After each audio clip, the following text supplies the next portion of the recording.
Aula de número 7, Análise Sintática 2. Nós estamos vendo o estudo das orações e nesta aula veremos o que é a oração subordinada, substantiva, objetiva e indireta. Vimos a direta na aula anterior. Antes de começar a aula, o meu recado para você que ainda não se inscreveu no canal. Tá utilizando as aulas do canal? O canal tá te fazendo bem?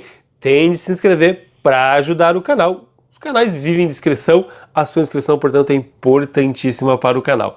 Já está inscrito? É só curtir e compartilhar nas redes sociais, dar aquele joinha nos vídeos e me seguir nas redes sociais. Ajuda imensamente a mim, só resta agradecer. Oração subordinada, substantiva, objetiva indireta. É bem parecida com a objetiva direta. Tá? A única diferença é que vai exigir aí uma preposição. Então eu tenho aqui a estrutura simples, uma oração inteira, termos da oração, né? Período simples.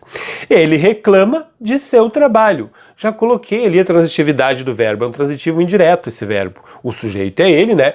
Por que é transitivo indireto? Porque o seu objeto tem uma preposição. Quem reclama, reclama de alguma coisa, nesse caso aqui de seu trabalho.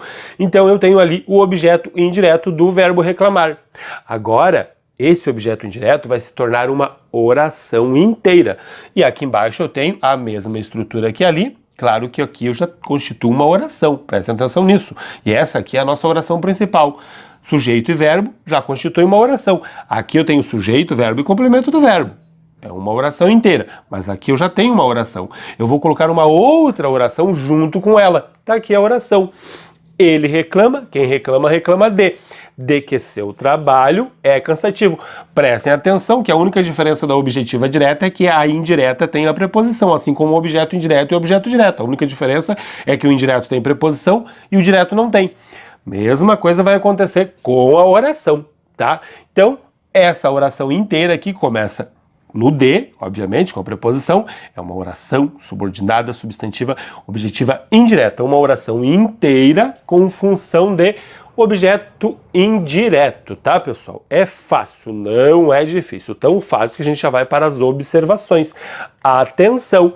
Ele reclama que seu trabalho é cansativo. Alguns autores dizem que não há problema, tá? De a preposição não aparecer ali, basta eu entender que aquele verbo é um verbo transitivo indireto, e aí tem que estar ligado, né, claro, na transitividade dos verbos. Nós sabemos na língua portuguesa que o mesmo verbo pode ter vários sentidos, dependendo do sentido tem uma transitividade, eu já falei isso para vocês. Então o verbo reclamar, no sentido de exigir, é transitivo direto, no sentido de queixar-se é transitivo indireto. Qual é o sentido que eu tenho lá? É exigir ou é queixar-se? Claro, pessoal, se vocês lerem, vocês vão perceber que é queixar-se. Então, se é no sentido de queixar-se, esse verbo aqui é transitivo indireto. O que me diz que eu tenho aqui, sim, uma objetiva indireta, sem problema algum, embora não tenha preposição. Alguns autores dizem que não, que tem que ter a preposição ali, tá? Mas se liguem nisso, é algo importante dizer para vocês, tá? Olha outro exemplo aqui. Minha avó insiste em que eu coma doces. Quem insiste, insiste em. Mas pode aparecer, ó, tá ali a oração subordinada, substantiva, objetiva e indireta, né?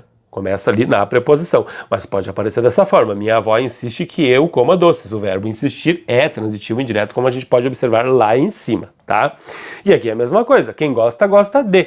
Mas no dia a dia até se fala assim, ó, ela gosta que lhe deem presentes. O verbo gostar é um transitivo indireto, mas alguns autores dizem que é uma oração subordinada, substantiva, objetiva, indireta e que a preposição pode ser aí como é que eu vou te dizer? Pode ficar implícita, pode não aparecer, embora o verbo, né, exija essa preposição. Algumas pessoas ele não colocam, mas é considerada assim uma objetiva indireta, tá? Então, para alguns autores deve-se colocar a preposição, para outros não precisa colocar, mas eu tenho que ter certeza de que o verbo é transitivo indireto, tá? Tem que ter esse cuidado. Outra atenção, observação é essa aqui, ó. O trabalhador convenceu as autoridades. O que eu tenho aqui no verbo convencer? Um verbo transitivo direto. Porém, depende muito, né, do contexto, de como ele está na oração. O que eu tenho aqui agora? O trabalhador convenceu as autoridades de que merecia o prêmio. Percebo que agora o convenceu é um transitivo direto e indireto. Sim, ele pode se modificar, porque quem convence, convence alguém de alguma coisa. Opa, o que é esse de alguma coisa que está bem longe lá do verbo convencer? nada mais é do que a oração subordinada substantiva objetiva indireta. O que eu estou querendo dizer para vocês? Que nem sempre a objetiva indireta estará ligada a um verbo transitivo indireto. Pode estar ligado a um verbo transitivo direto e indireto, obviamente, tá? Ao direto não pode, porque ao direto só pode ser a objetiva direta, tá? Mas não gravem aí, né? A oração subordinada substantiva objetiva indireta, ela vai estar ligada a um verbo transitivo indireto. Não, pode ser um verbo transitivo direto e indireto. E aí você vai ter que achar a objetiva indireta. O objeto direto está aqui, não está em forma de oração, né? Mas eu tenho a objetiva indireta aqui, que é o que aconteceu aqui. E os concursos gostam muito de colocar a oração bem longe da sua oração principal, encher ali, né, de... Como a gente viu nas subjetivas, tem que estar ligado nisso. E a nossa aula acaba aqui. Fácil, né? Rápido, é isso mesmo. A gente vai ir para a nossa oração subordinada substantiva completiva nominal. Antes eu tenho que pedir para quem ainda não está inscrito no canal que se inscreva. Se já está inscrito, é só curtir, compartilhar nas redes sociais, dar aquele joinha nos vídeos e me seguir nas redes sociais. Ajuda imensamente.